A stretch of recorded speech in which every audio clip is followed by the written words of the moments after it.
The fifth trauma response: fight, flight, freeze, fawn. Those are the 4 trauma responses our systems automatically go to when adrenaline dumps into our system from fear. Fight, automatic physical response resulting in aggressive behavior towards the source of fear.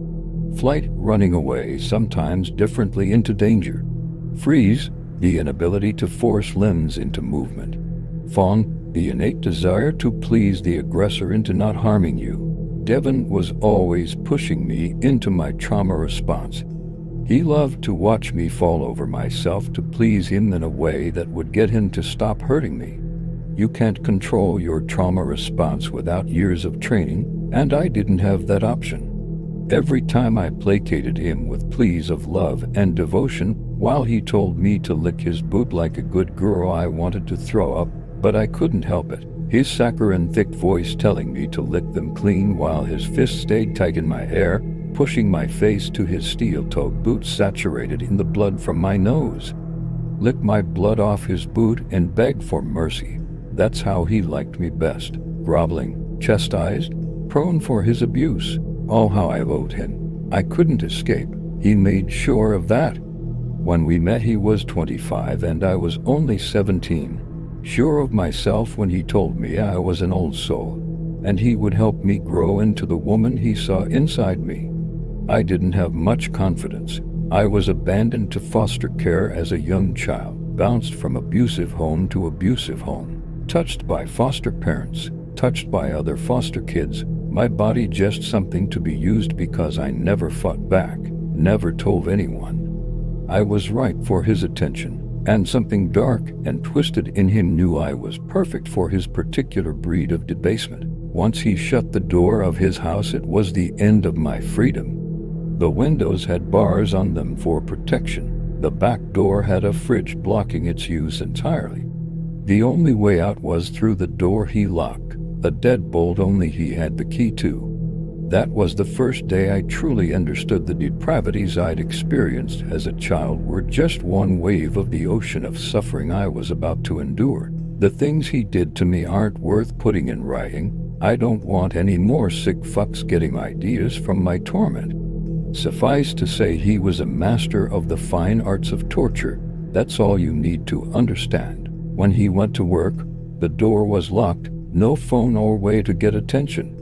The windows sealed with paint. Not like it mattered much. His house was on 15 acres of land in a remote area of West Virginia. Nobody knew I was here, and nobody cared that I existed. At least, that's what I thought until it arrived. Devin was on a bender in town, as he was wont to do when he was in funds. Late into the night, while I laid on the bare mattress, in a fitfully light sleep, I heard it. A light knocking at the door. I had heard no car, no vehicle of any kind. I saw no lights, saw no person's shadow on the porch. My heightened senses had grown fully accustomed to any sounds of my tormentor's arrival, but I had heard nothing to announce his homecoming. I moved silently to the door, putting my hand against the thick grain of the solid wood. I heard another light knock.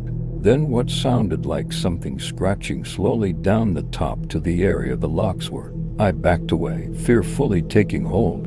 I didn't know what was on the other side of that door, but nothing that could unlock it meant good things for me. When I heard the tumblers click, I fell to my knees, certain Devin had returned on foot, preparing for his rage. The next day I woke up, groggy from a sleep deeper than I could ever remember.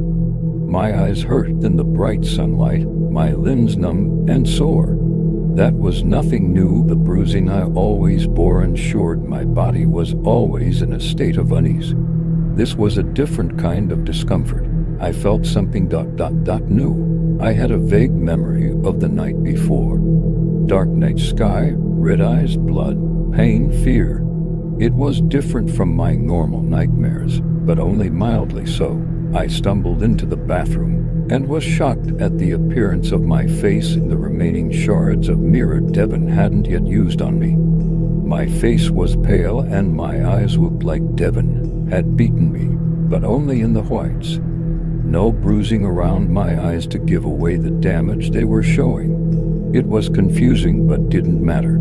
I had seen worse in these fragments of reflection. Devon had returned, changed into his work clothes, and left seemingly without paying me any mind the night before. I made food and waited for his arrival, knowing after a long night of drinking followed by a full day's work he'd be in better spirits if I made something for him to eat. Unfortunately for me, his face was incandescent with rage the second he walked through the door. My terror and his fury took hold, but for the first time in my life, my trauma response was different. I slowly stood from the table, breathing heavily, my eyes wide and my chest vibrating with something new. When he came at me, violence dancing in his eyes, my rage at all his remonstrations peaked. I flew at his neck, opening my mouth in a furious scream as I felt the new phenomenon rise up in me as my ears thundered with blood.